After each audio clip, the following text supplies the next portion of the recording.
Alors bonjour, bienvenue à tous. Merci d'avoir répondu présent aujourd'hui. Cette conférence de presse est organisée par le collectif Santé Réinfo Covid Suisse. Donc c'est un collectif de professionnels de la santé, de médecins. Je suis Delphine Héritier de Barros, la fondatrice de ce collectif. Et je tiens à mentionner que je n'ai aucun conflit d'intérêt, tout comme les personnes qui sont ici présentes. Le but du collectif est de partager des informations fiables, indépendantes, transparentes dans les communautés médicales et paramédicales.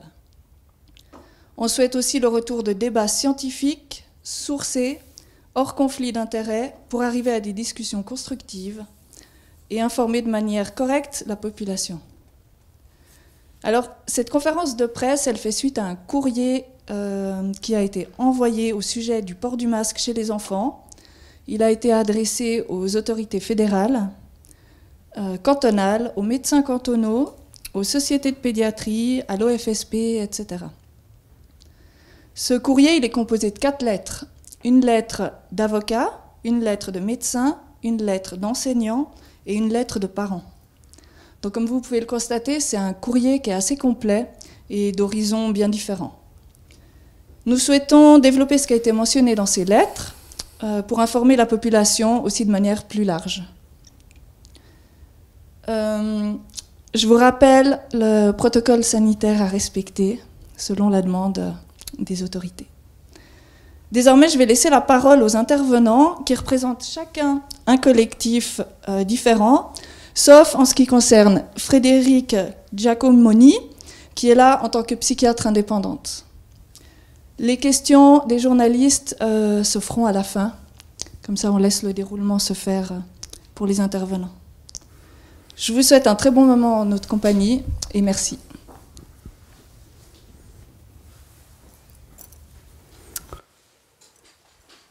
Donc, je suis le premier à ouvrir la conférence. Je m'appelle Olivier Gérin.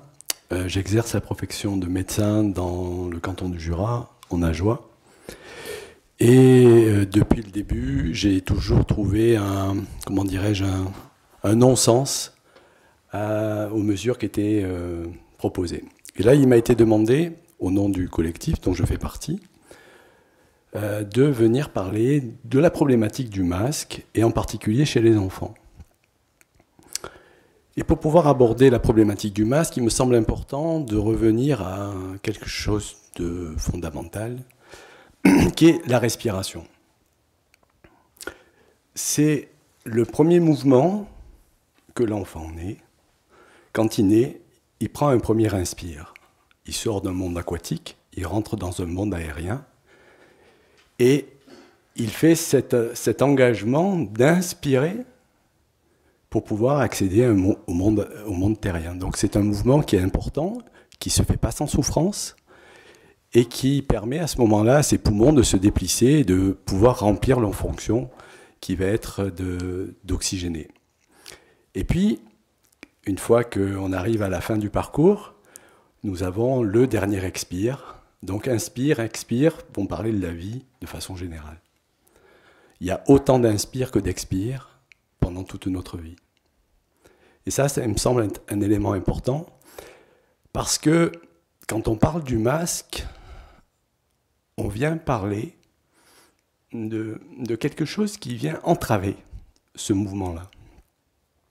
Qu'est-ce qui se passe si j'entrave la respiration? Il y a un effet important sur l'échange gazeux, puisque le fait d'inspirer nous permet d'apporter de l'oxygène à nos cellules.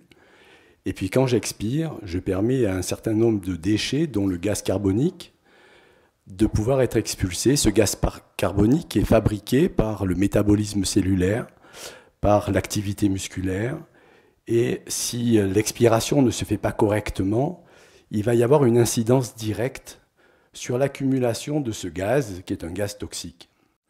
Je vous rappellerai que les intoxications au gaz monocarboné sont importantes, et puis elles peuvent être mortelles.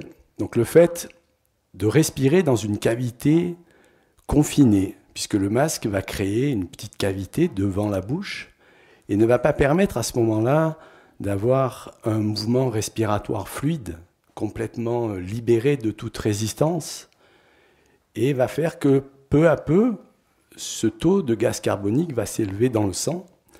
Et on sait très bien, et ça c'est reconnu, je dirais, et c'est pas besoin de faire de grandes études, je dirais ça fait partie de la physiologie, que toute élévation du gaz carbonique a une incidence sur l'aspect cardiaque, au niveau du cerveau, au niveau de l'organe d'essence des yeux, au niveau du nez, au niveau des reins, au niveau même du poumon. Sur tout le métabolisme cellulaire, le fait d'avoir le gaz carbonique qui s'élève a une incidence négative.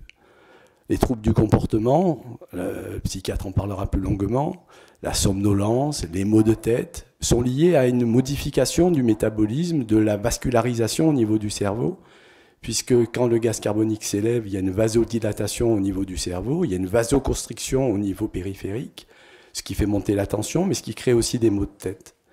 Et heureusement, chez les enfants, le simple fait d'enlever le masque quelques minutes leur permet de revenir à quelque chose de beaucoup plus normalisé.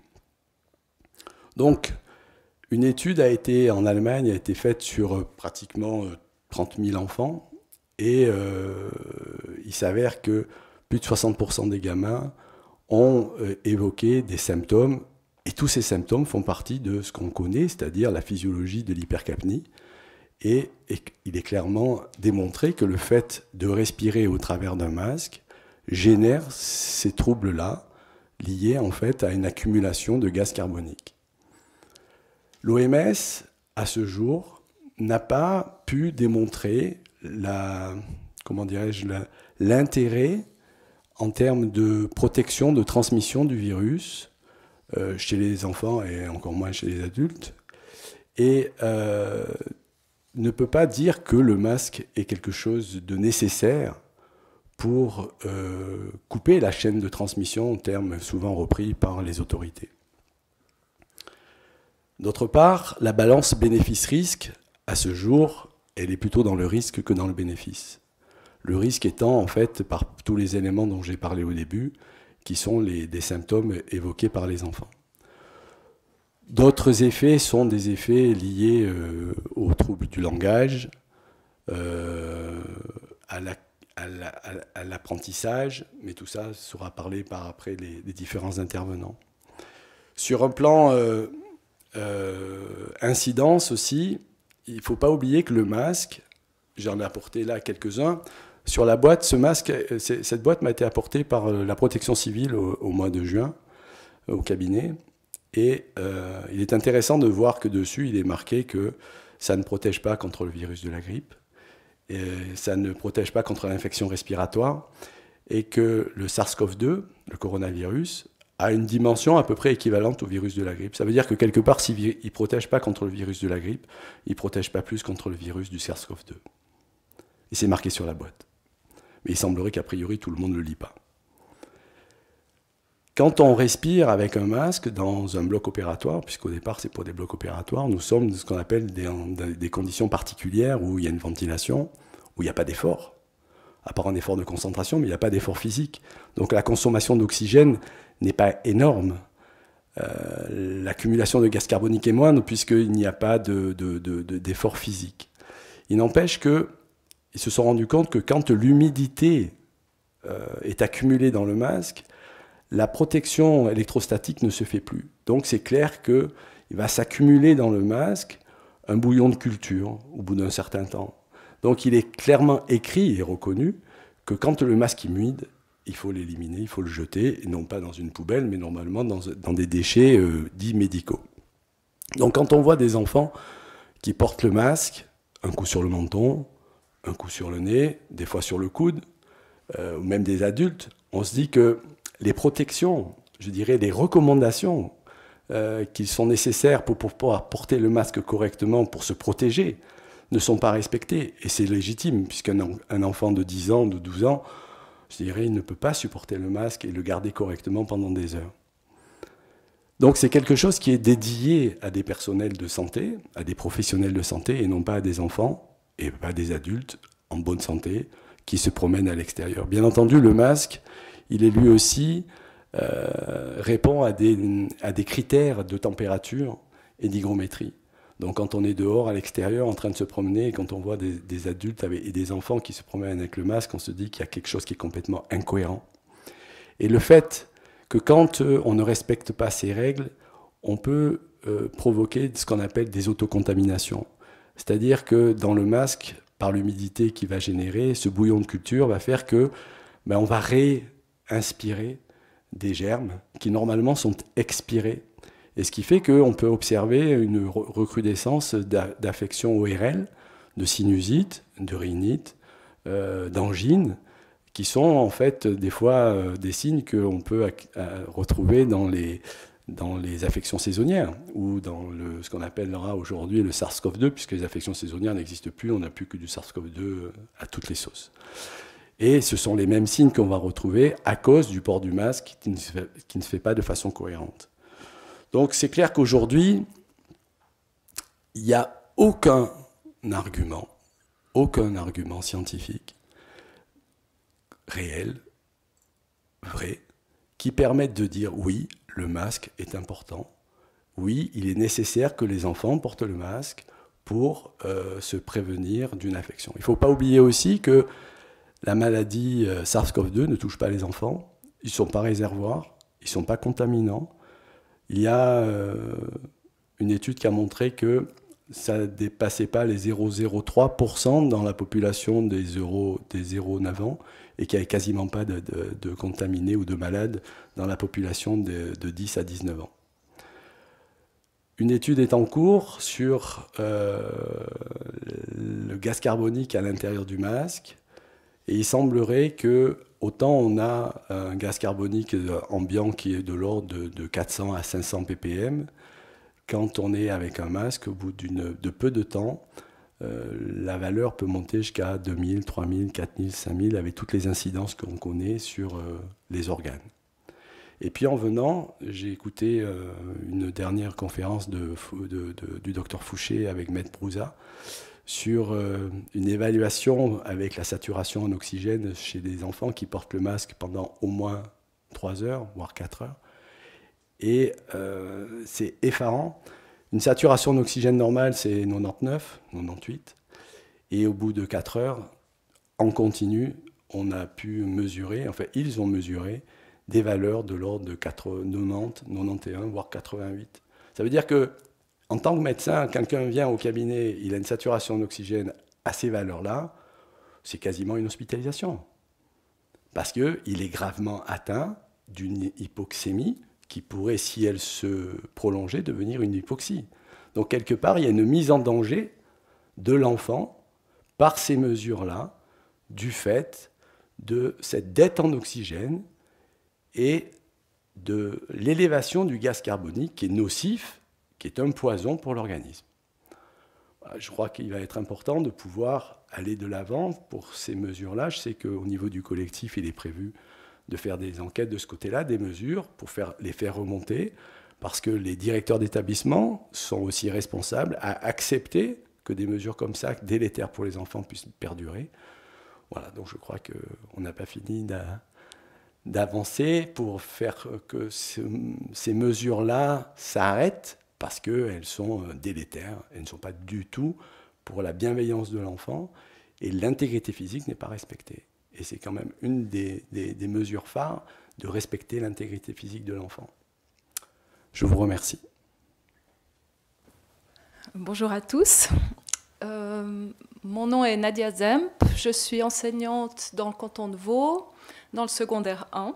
Donc, j'ai la responsabilité de jeunes de la 9e à la 11e Armos. Donc, justement, les jeunes qui, déjà depuis le mois d'octobre, subissent l'obligation de porter le masque, entre autres mesures.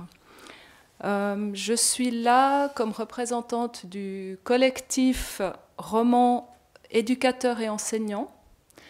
C'est un collectif qui, comme son nom l'indique, réunit des éducateurs et des enseignants de tous les degrés scolaires, de la première primaire à la fin du secondaire 2.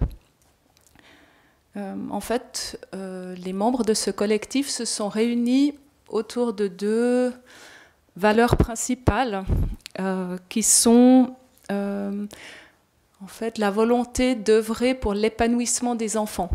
Quel que soit leur âge, quel que soit leur degré scolaire, c'est vraiment ce qui est au centre de nos préoccupations. Et quand on parle d'épanouissement, ça a de multiples facettes. Le bien-être physique en fait partie, mais aussi le bien-être psychologique. Aussi la possibilité de se réaliser, de se réaliser avec ses propres compétences, avec qui on est vraiment. L'épanouissement, c'est aussi pouvoir être accueilli dans sa différence. Donc ça, c'est une première valeur qui nous rassemble. La deuxième, c'est la volonté de pouvoir enseigner en accord avec les droits fondamentaux de chacun, que ce soit les enfants, les élèves ou les enseignants, les plus jeunes enfants et les éducateurs. Voilà, notre désir, c'est que ces droits fondamentaux soient respectés dans le cadre de l'école où nous travaillons. Des droits comme la liberté d'exprimer son opinion sans être censuré, le droit d'avoir des échanges, des liens sociaux, le droit de rire ensemble, de communiquer ensemble, le droit aussi de choisir pour ce qui est bon pour soi-même, qu'on soit adulte ou qu'on soit enfant. D'ailleurs. Si je suis là aujourd'hui, c'est parce que l'obligation de porter le masque nous semble être totalement contradictoire avec déjà nos valeurs personnelles à chacun, mais aussi les valeurs communes du collectif. Et aussi, c'est pas qu'une question de valeur, c'est une question d'expérience. C'est contradictoire avec tout ce qu'on expérimente jour après jour avec les enfants sur le terrain, à l'école. Par exemple, on observe, depuis que les enseignants et les enfants sont masqués en classe, une rupture de lien. Et si on l'observe chez les enfants, ce sont encore des enfants, oui, ou les adolescents de 9 à 11, ça paraît logique que ce soit presque encore pire pour des enfants plus jeunes. Donc cette rupture de lien qu'on observe, elle va dans plusieurs sens. C'est d'abord l'enseignant qui, tout à coup, se trouve face à des élèves dont il ne sait pas comment ils vont. Je ne sais pas, moi, comment va l'élève que j'ai en face de moi parce que je n'ai plus le langage non verbal qui me permet de savoir si cet enfant que j'ai en face de moi est sous stress ou pas, s'il est angoissé ou pas, s'il a compris ce que je lui raconte, parce que voilà, le visage transmet énormément d'informations à l'enseignant qu'il n'a plus. Donc nous ne savons plus comment vont nos élèves et il me semble que c'est indispensable pour un enseignant de savoir ça. Dans l'autre sens, l'élève n'est plus capable de savoir quelle est l'intention de l'enseignant. C'est beaucoup plus difficile pour lui de décrypter ce qui se cache derrière les mots. Est-ce que l'enseignant est en train de m'encourager ou est-ce qu'il est en train de me gronder ? Une même phrase dite avec un sourire ou avec les sourcils froncés, voilà, va pas avoir la même intention. Et puis, voilà, le fait qu'une partie du visage soit cachée, ça rompt ce lien-là. Il y a des risques de malentendus, des risques de mauvaise compréhension. Et bien évidemment, entre eux, les enfants aussi, on l'observe, ont la même difficulté à décrypter les intentions des autres. Est-ce que mon camarade a envie de jouer ou est-ce qu'il est en train de me critiquer ? Comment je réagis ? Donc c'est vraiment voilà, c'est un bout de tissu, mais c'est une vraie barrière dans la communication. Et ça nous semble important de lutter contre ça. Donc, le médecin qui a parlé avant moi a parlé brièvement des difficultés d'apprentissage que crée le manque d'oxygène lié à ce port du masque. Et c'est vrai que nous l'observons dans les fêtes aussi. Les enfants, les jeunes ont tendance à se déconcentrer. Il est vrai que quand on ressent une sensation d'étouffement derrière son masque, finalement, on ne se focalise plus que là-dessus. Ce que dit le prof en face, là, ça n'a plus vraiment d'importance. Quand on a mal à la tête, Là aussi, ça prend tellement de place pour les enfants que voilà, ce qui est enseigné, c'est une sorte de bruit comme ça en arrière-fond, mais les enfants perdent le lien avec ça. Il y a aussi simplement la compréhension sonore, tout simplement, qui est péjorée, parce qu'un enseignant caché derrière un masque va être moins bien entendu. Un élève caché derrière un masque va être moins bien entendu par ses camarades aussi. Donc ça va mener à des difficultés d'apprentissage. Et pour nous aussi, dans le collectif, la respiration, c'est quelque chose de fondamental dans notre métier aussi. Ce n'est pas seulement au niveau de la santé physique, mais on apprend aux enfants comment gérer le stress par la respiration. On apprend aux enfants qu'il faut sortir à la récréation parce que respirer de l'air frais, c'est la vie, c'est ça qui va leur faire du bien. Alors que maintenant, le message qu'on leur donne, c'est rester confinés derrière vos masques. Il y a une chose aussi qui nous inquiète, nous les enseignants, c'est que notre métier, c'est pas seulement d'apprendre du vocabulaire allemand ou des formules de maths à nos élèves, mais c'est de former un peu ceux qui seront citoyens de demain. Et puis on se demande quels citoyens de demain on est en train de former, franchement. On leur apprend quoi? La peur de l'autre qui devient un danger. On leur apprend l'intolérance parce qu'on n'a plus le droit de penser différemment, on n'a plus le droit d'avoir un autre point de vue, on n'a plus le droit d'être différent dans sa santé aussi. On se rend compte que la vision de l'avenir aussi, elle devient sombre. Comment est-ce qu'on peut avoir l'élan de relever les défis de demain, qui seront certainement grands, quand on a l'impression qu'il n'y a pas d'avenir, quoi. Donc, nous, notre job, c'est aussi d'accompagner les enfants sur ce chemin-là, sur ce chemin vers l'adulte. Et puis, on a l'impression que on ne leur donne pas l'exemple qui va leur donner l'élan, qui va leur donner la motivation d'être des citoyens engagés dans le futur et pour le futur. Voilà, j'ai terminé. Alors, je vous remercie de me donner la parole. Je suis Michèle Caillé, je représente le Virus des Libertés, qui est une association de juristes et d'avocats qui a été créée en décembre 2020 et qui est là pour défendre les droits fondamentaux. Donc moi, ça va être un petit peu plus technique et un petit peu moins philosophique. Voilà.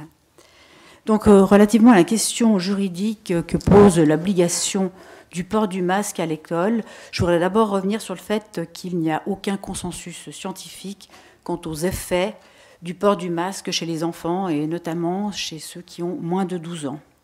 L'obligation du port du masque pourrait constituer une violation des droits fondamentaux, notamment celui consacré à l'article 10, alinéa 2 de la Constitution, la liberté personnelle, qui est repris d'ailleurs par l'article 8 de la Convention européenne des droits de l'homme, ainsi que l'article 11 de la Constitution fédérale, qui lui est tout à fait particulier et qui confère une protection à l'intégrité et au développement des jeunes. Toutefois, on peut restreindre les droits fondamentaux, c'est autorisé également par la Constitution, c'est en son article 36, mais pour restreindre ces droits, il faut répondre à un certain nombre de conditions, qui sont au nombre de 3. La première étant que pour restreindre un droit fondamental, cela doit reposer sur une base légale.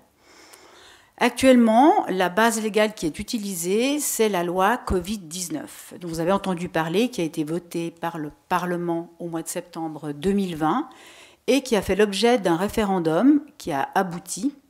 Donc cette question de la base légale ne pourra être résolue complètement que lorsque la votation, je crois c'est le 13 juin 2021, aura eu lieu. Voilà, ça c'est pour la première condition, donc elle n'est pas tout à fait réalisée déjà. Seconde condition, pour restreindre les droits fondamentaux, il y a l'exigence d'un intérêt public prépondérant.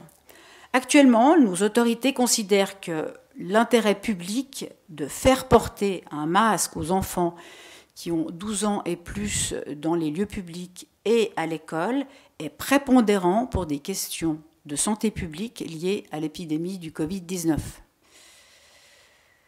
La question d'ailleurs se pose parce qu'actuellement on est en train d'élargir cette obligation du port du masque dans les écoles aux enfants de moins de 12 ans, c'est-à-dire aux petits qui sont en primaire, et comme c'est déjà le cas dans certains cantons alémaniques. Alors je voudrais revenir sur quelques chiffres, parce que les chiffres c'est toujours une bonne chose, de l'Office fédéral de la statistique concernant le taux de mortalité des enfants. Il est de 0,03, je crois que le docteur Gérin nous l'a déjà dit, 0,03 pour la tranche d'âge des enfants de 0 à 9 ans, et il est nul, puisque c'est 0%, pour la tranche des enfants de 10 à 19 ans. Toujours les chiffres de l'Office de la statistique, 72,8% des personnes décédées du Covid-19 avaient plus de 80 ans. 20% ont entre 70 et 79 ans, et le 5% restant, grosso modo, ce sont les gens qui ont entre 60 et 69 ans. Je vous rappelle aussi le nombre de décès dus au Covid à valeur du 4 janvier. Pour la Suisse, ça se montait à 7271. Bon, au vu de ces taux, on se rend bien compte que le Covid ne touche pas les enfants. D'ailleurs, le docteur Guérin nous l'a dit. En outre, il n'y a aucune preuve scientifique que ces enfants seraient vecteurs de la maladie. Donc, l'argument d'intérêt public, de santé publique, peut être complètement écarté. C'est en tout cas pas ça. Toutefois, l'intérêt public en question doit être également prépondérant par rapport à l'intérêt privé. Alors, qu'est-ce que c'est que l'intérêt privé dans notre cas ? Eh bien, c'est la santé physiologique et psychologique des enfants qui doit être à tout prix préservée. Il n'existe pour l'instant aucune étude scientifique concernant les enfants sur la toxicité du port du masque pendant toute la journée à l'école. Mais il n'existe pas non plus d'études qui prouvent que le port du masque est inoffensif pendant plusieurs heures et qu'il ne nuit pas au développement physique des enfants. Par contre, il y a des études qui ont été faites chez les adultes, mais elles n'ont rencontré aucun consensus pour l'instant. Toutefois, si ces études démontrent la toxicité des masques pour les adultes, a fortiori, pour les enfants, on imagine bien que c'est également toxique. Si on parle maintenant de la santé psychologique, elle est vraiment affectée chez les enfants de manière très importante. Et depuis le début de la crise Covid, on a pu voir une explosion des consultations en pédopsychiatrie. Et on constate que porter quotidiennement le masque pour de jeunes enfants est totalement anxiogène. Alors, il faut quand même, on peut s'étonner, on peut même se choquer de penser que des effets psychologiques aussi importants reliés à des mesures qui ont été prises par les autorités sont relégués carrément en second plan. On constate donc des effets indésirables chez les adultes, et a fortiori, on peut imaginer que pour la construction de l'identité des jeunes, ces effets indésirables sont encore plus cruciaux. D'ailleurs, je vous engage à faire un petit sondage autour de vous, si vous avez des parents qui ont des enfants qui sont à l'école avec des masques, et de leur demander comment ça se passe le soir à la maison. J'ai une de mes amies qui me dit, qui a son fils qui a 14 ans, elle me dit quand il rentre le soir, il est agressif, ce qui n'était pas du tout le cas lorsqu'il n'y avait pas la problématique de porter un masque pendant 6 ou 8 heures d'affilée. Par conséquent, on ne saurait déduire un intérêt public prépondérant qui tenterait de justifier l'obligation du port du masque des enfants. Pour l'article 36, pour la restriction des droits fondamentaux, il existe encore une dernière condition qui est la proportionnalité par rapport au but visé. Alors là, le but visé, c'est la protection des personnes à risque. Alors par personnes à risque, on entend les personnes âgées et les personnes qui présentent des pathologies chroniques ou des pathologies graves. Bon, dans le domaine scolaire, honnêtement, des personnes âgées, on ne voit pas beaucoup de personnes de 80 ans, me semble-t-il. Bon, effectivement, il y a certainement un certain nombre de personnes qui ont des pathologies, mais il semblerait évident et beaucoup plus intelligent et efficace de protéger la minorité qui présente ces pathologies plutôt que d'obliger les élèves des écoles, à tous les élèves, d'apporter un masque. En outre, je vais rappeler, comme l'a déjà dit le docteur Guérin, que le port du masque est destiné à la base à des personnels de soins. Le personnel soignant sait comment mettre un masque, sait respecter les mesures d'hygiène pour mettre un masque, se laver les mains, poser le masque sur son visage, ne pas le garder plus de 4 heures sur le visage, s'il est humide, le jeter dans une poubelle adéquate, pas par terre, de se relaver les mains, etc. Déjà, quand on voit les adultes, et j'en fais partie, qui utilisent leur masque de manière peu hygiénique, on peut imaginer que des enfants qui ont entre 6 et 10 ans, et même plus âgés, ne sont pas capables de respecter ces mesures d'hygiène. Donc en fait, qu'est-ce qui se passe? Ils ont beaucoup d'interactions en plus avec leurs petits copains, je descends le masque, je le remonte, bon voilà. Le masque, ça devient un nid à microbes, et on peut se demander, enfin même, on peut assurer que finalement ce nid à microbes met en danger la santé des enfants. Donc on constate qu'il n'y a pas de proportionnalité et que le port du masque dans les écoles est totalement inadapté au but visé par les autorités qui seraient de protéger les personnes à risque. Au final, on se trouve avec des informations scientifiques qui sont plus ou moins contradictoires, souvent pas très bien sourcées, et on constate que la grande majorité des décisions est prise sur la base de suppositions ou de schémas mathématiques infondés. Donc, il n'y a justement aucune certitude. On est vraiment dans l'absence totale de certitude scientifique en prenant ces mesures. Dès lors, il convient d'appliquer le principe de précaution. Celui-ci s'adresse tout particulièrement à la tranche de la population la plus vulnérable, à savoir les enfants qui sont contraints de porter un masque pendant 8 heures par jour à l'école. Et puisqu'on parle de protection des personnes vulnérables, celle-ci doit s'appliquer aux enfants en priorité afin de respecter un certain nombre d'articles de la Constitution, à savoir ceux que j'ai déjà présentés tout à l'heure, l'article 11 alinéa de la Constitution sur la protection particulière de l'intégrité et du développement des jeunes. À cela s'ajoute l'article 67 alinéa 1 sur les besoins de développement et protection propres aux enfants et aux jeunes, qui sont vivement conseillés à la Confédération et au canton, et également à l'article 3 de la Convention internationale des droits de l'enfant sur l'intérêt supérieur de l'enfant. Donc, en résumé, à notre sens, les conditions de l'article 36 sur la restriction des droits fondamentaux ne sont pas remplies. L'obligation du port du masque à l'école n'atteint donc pas son but visé par les autorités et de facto représente une violation de ce même article 36. Donc en conclusion, et à toutes fins utiles, nous insistons sur le fait que s'il doit y avoir protection des personnes vulnérables, c'est la protection des enfants avant tout. Je vous remercie. Bonjour à tous. Alors, je m'appelle Vanessa Vanderlely, j'ai 42 ans et je suis maman de 2 filles de 10 et 13 ans. Je suis éducatrice sociale et coach en images. Et j'aimerais tout d'abord vous faire un mini témoignage personnel. Depuis mars 2020, ma vie a basculé.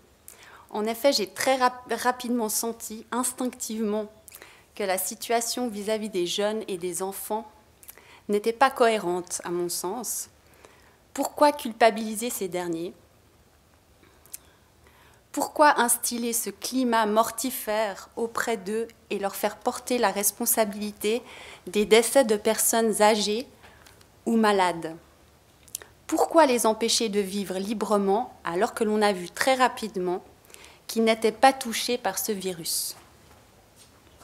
J'ai donc rapidement commencé à remettre en question la proportionnalité des mesures à leur égard. Et je me suis dit, je dois faire quelque chose pour défendre leurs droits et leurs libertés, car je sens qu'ils sont menacés. Et c'est de cette manière que j'ai commencé à chercher d'autres personnes qui, comme moi, ressentaient la même chose. Cette évidence s'est imposée à moi, je n'ai pas eu à réfléchir.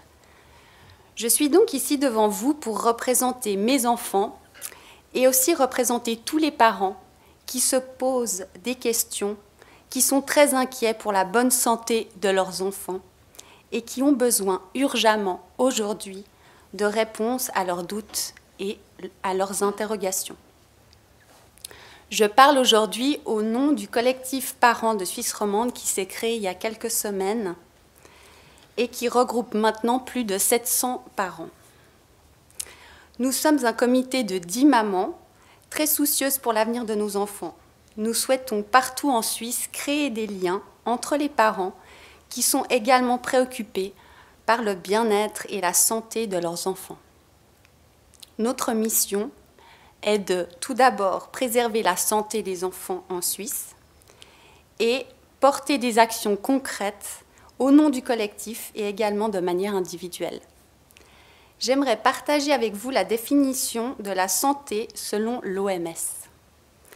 La santé est un état complet de bien-être physique, mental et social et ne consiste pas seulement en une absence de maladie ou d'infirmité. Compte tenu de cette définition, nos questions en tant que collectif sont les suivantes. Pouvons-nous être certains que le port du masque pour les enfants et les adolescents n'entache pas à leur bonne santé, qu'il n'entrave pas la respiration, que leur composition est irréprochable, qu'il ne crée aucun trouble physique comme des vertiges, des maux de tête, des problèmes de peau, qu'il n'entraîne pas des troubles du comportement et des problèmes psychiques variés en lien avec l'absence de communication non verbale, dont parlait tout à l'heure Nadia, qu'il ne les coupe pas tout simplement de leur humanité, portée toute la journée, y compris pour faire du sport. Est-ce qu'une mesure comme le port du masque va dans le sens du lien, de la joie, de la liberté d'action et de respiration ? Est-il possible de garantir aujourd'hui l'intégrité de nos enfants avec cette mesure ? Et finalement, sur quels critères précis est-elle imposée ? Comment les critères d'âge ont-ils été définis et sur quelle base précise ont-ils été changés ? 12 ans depuis des mois et plus jeunes maintenant. Et surtout, quels sont les critères pour que cette mesure, ainsi que les autres, soient levés ? Nous, parents, exigeons maintenant d'avoir des réponses à toutes ces questions. Preuve à l'appui. Car comme le dit la définition de l'OMS, la bonne santé de nos enfants n'est pas seulement l'absence de maladie, mais bien un ensemble de facteurs. Et partant du principe que nos enfants sont, dans la grande majorité, en pleine santé, c'est le devoir de la société de la préserver. Mon message principal aujourd'hui est le suivant. Nous voulons être reçus par les autorités cantonales et fédérales en charge de la santé et de l'éducation afin que nous puissions dialoguer et avoir des réponses claires à nos interrogations et à nos préoccupations. Que nous puissions débattre librement les uns avec les autres sur ce sujet qui est absolument central dans la vie de nos enfants actuellement. Pour terminer, j'ai ici dans mes mains 2 documents importants. Le premier est une réponse signée personnellement de notre président de la Confédération, Guy Parmelin, qui date du 28 janvier 2021, suite à notre courrier du 12 janvier 2021 envoyé à tous les conseillers d'État en charge de l'instruction publique de Suisse romande et au ministre en charge de l'éducation. J'ai nommé Guy Parmelin justement. Notre lettre demandait un moratoire sur les mesures sanitaires actuelles et futures pour nos enfants. Je vous lis juste la fin de cette lettre. Le Conseil fédéral lui-même continuera d'adapter ces mesures en tenant compte en permanence de l'évolution épidémiologique. La situation demeure tendue, notamment en raison de la propagation des nouvelles variantes du coronavirus nettement plus contagieuses. La pandémie actuelle exige de nous tous des efforts et une grande flexibilité, en particulier dans le secteur scolaire, non seulement les enseignants, mais aussi les élèves et les parents sont soumis à une forte pression. Je tiens à remercier tous ceux d'entre vous qui aident et soutiennent nos enfants et nos jeunes dans cette situation difficile. Cette lettre est à notre sens un premier pas vers la possibilité d'être entendue et reçue par nos autorités fédérales. C'est une ouverture. Nous allons donc continuer à maintenir le dialogue avec le gouvernement et lui montrer que nous sommes là et que nous souhaitons collaborer ensemble pour trouver des solutions pour nos enfants. Le deuxième document, qui est arrivé hier, est une ordonnance de non-entrée en matière venant du tribunal des mineurs genevois concernant ma fille de 13 ans qui a participé en ma compagnie et avec quelques centaines de personnes à une manifestation à Berne en décembre, une manifestation qui était totalement pacifique. Nous étions des familles, des gens de tout âge. Et il lui est reproché dans cette ordonnance d'avoir enfreint les mesures liées au rassemblement et au port du masque. Je vous lis juste la fin de cette ordonnance. Que l'attention de la mineure sera toutefois expressément attirée sur le fait qu'en cas de nouvelle infraction, elle sera condamnée à sanction du droit pénal des mineurs.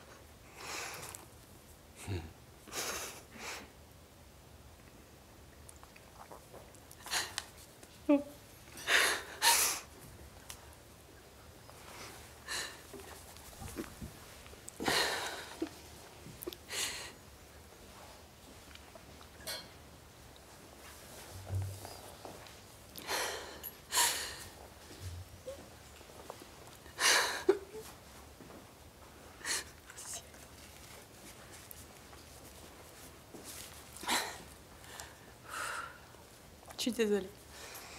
Je reprends.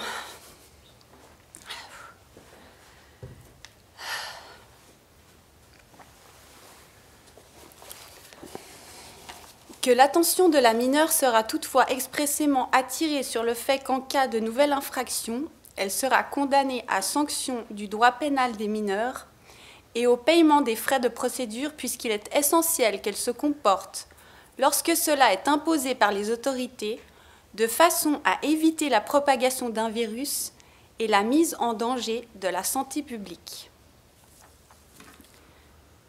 Ma question est la suivante.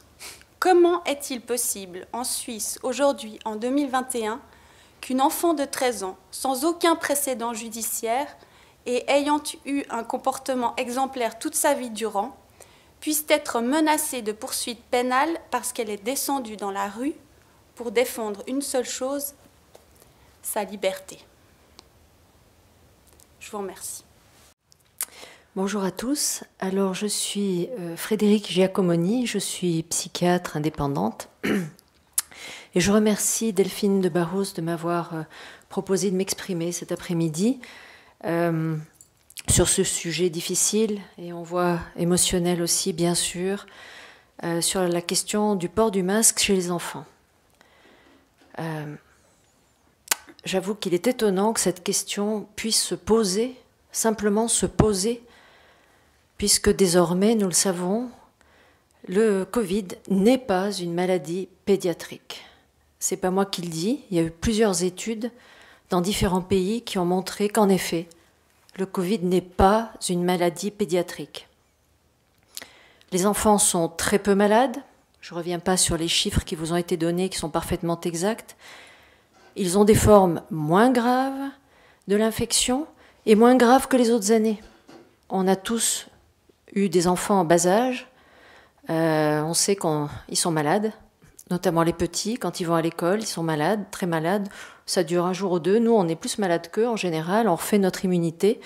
Et puis, ils peuvent avoir des infections respiratoires, virales, éventuellement un peu sévères, et personne n'a jamais pensé à faire ce qu'on pense à faire aujourd'hui, masquer, distancer, isoler. La Société française de pédiatrie a écrit récemment dans un rapport que la Covid-19 n'est définitivement pas une maladie pédiatrique. Donc premier point, ça ne touche pas les enfants, ou très peu. Ensuite, on a pu montrer, de nouveau dans des études, c'est pas moi qui le dis, que les enfants de moins de 11 ans sont peu transmetteurs. Ça, c'est très important. Parce que l'idée que les enfants étaient des super contaminateurs a envahi les esprits en mars-avril 2020. Et c'est sur cette idée que s'appuient toutes les mesures terribles qui éloignent les petits-enfants de leurs grands-parents, qui éloignent les enfants entre eux, qui éloignent les enfants de leurs parents parfois dans certaines familles, qui éloignent les éducateurs des enfants. Et c'est sur cette question-là aussi que repose la question du masque dès l'école primaire. Bon, alors en mars 2020, on ne savait pas, mais maintenant on sait. Il y a des études qui ont été faites dans de nombreux pays et qui montrent que, en effet, les enfants ne sont ni atteints ou très peu transmetteurs. C'est très important. Donc pourquoi masquer les enfants? D'autre part, évidemment, ce qui m'intéresse en tant que psychiatre, ça va être les conséquences de tout ça. Alors, au plan psychologique, faut-il rappeler que l'enfant est un être en développement. Donc il y a un problème peut-être au niveau du développement, et deuxièmement, que l'être humain est un être de relation. Ça veut dire que l'enfant se construit à travers de multiples apprentissages, mais aussi des interactions sociales, un environnement. Je ne reviens pas sur tout ce qui a été dit jusqu'à présent et qui est extrêmement pertinent et important. Les neurosciences montrent à quel point les premières années de vie sont cruciales, vraiment cruciales pour le développement de l'enfant. Toute perturbation environnementale précoce pourra avoir un impact. Le problème, c'est que ça peut même avoir un impact durable, voire sur la vie entière, du développement de l'enfant, son développement à la fois cognitif et affectif. Donc évidemment, l'importance de la socialisation et des interactions de bonne qualité est fondamentale. Alors, pour que l'enfant puisse avoir des interactions de bonne qualité, il doit avoir accès à l'intégralité du visage des interlocuteurs, parce qu'il doit apprendre à parler, c'est-à-dire à mettre en relation les sons et les mouvements de la bouche. Donc, comme ça, c'est un peu plus compliqué. Et il doit avoir accès aux émotions et à l'empathie en décodant les mimiques du visage. Donc, les interactions avec les pairs et avec les adultes sont fondamentales pour tout. La communication, la compréhension du monde, l'apprentissage scolaire, le jeu, les liens d'amitié. On se fait des amis masqués. La construction psychique, la construction émotionnelle. Comment se construire une carte du monde émotionnel si on n'a pas accès à la totalité des informations ou à un corps morcelé en face de soi, masqué? C'est un peu étrange. Et la partie inférieure du visage, justement celle qui est masquée, eh bien, c'est la partie principale pour décoder tout ça. Ce qui est surprenant aussi, c'est la durée de ces mesures. Quelqu'un l'a évoqué. Pour l'instant, tout ce qu'on a introduit comme mesures, ces mesures se sont installées, ont perduré, se sont pérennisées. Et quand est-ce qu'on les lève? Quel que soit le niveau de l'épidémie, même quand ça va mieux, on continue. Parce que quoi? Parce qu'on a peur de quoi? De la prochaine épidémie? Mais il y en a chaque année. Alors, ça, c'est un autre sujet, mais je ne comprends pas très bien non plus la durée des mesures. Parce que masquer un enfant pour quelques semaines, on ne sait pas très bien les conséquences, mais pour quelques mois, alors là, c'est sûr qu'il va y avoir des conséquences, ce n'est pas la même chose. Donc, comment construire un être de relation si on le prive depuis sa plus tendre enfance de ce qui continue la relation? Autre point. Donc, la relation, elle se joue, bien sûr, dans l'altérité et non pas dans l'isolement. La relation, elle se noue par la reconnaissance des émotions, mais non pas par l'observation d'un corps à moitié masqué. Elle se base sur la confiance. Comment peut-on avoir confiance Par exemple, dans des adultes qui ont abandonné leur posture bienveillante, tendre, juste. On ne peut plus s'approcher d'un enfant, j'imagine, quand on est enseignant. On ne peut pas le consoler, on peut pas... C'est un peu étrange. Comment ils nous voient, eux, nos enfants? Comment est-ce qu'ils nous voient? Avec nos masques, ayant peur?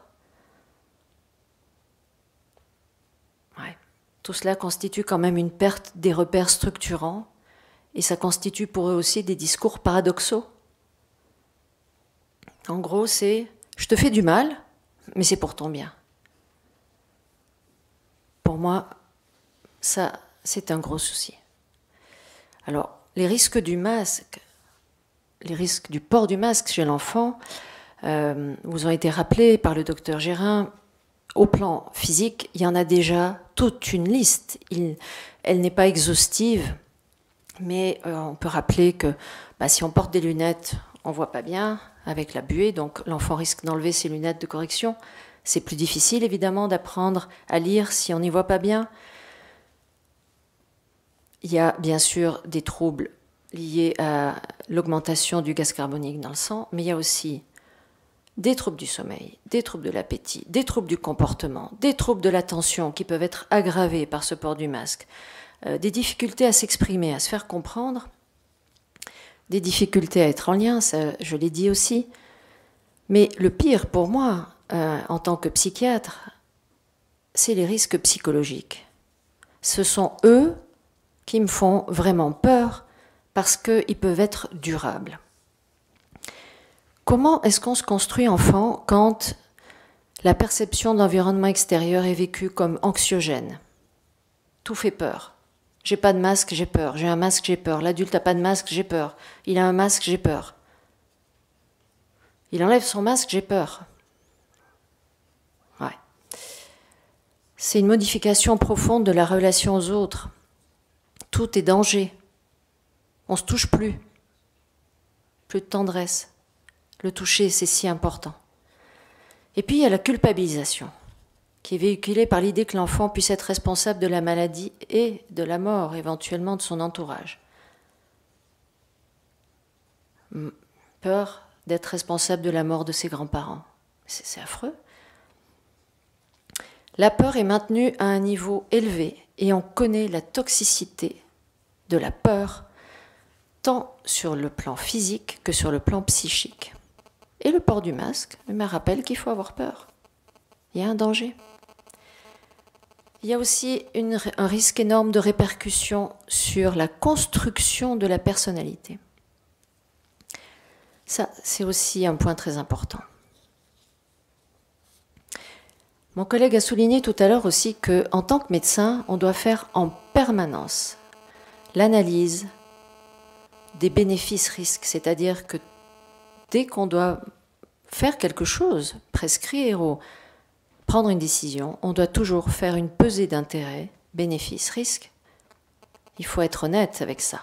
La première chose qu'on nous apprend en médecine, c'est primum non nocere, c'est-à-dire en premier ne pas nuire. Les risques paraissent là absolument énormes.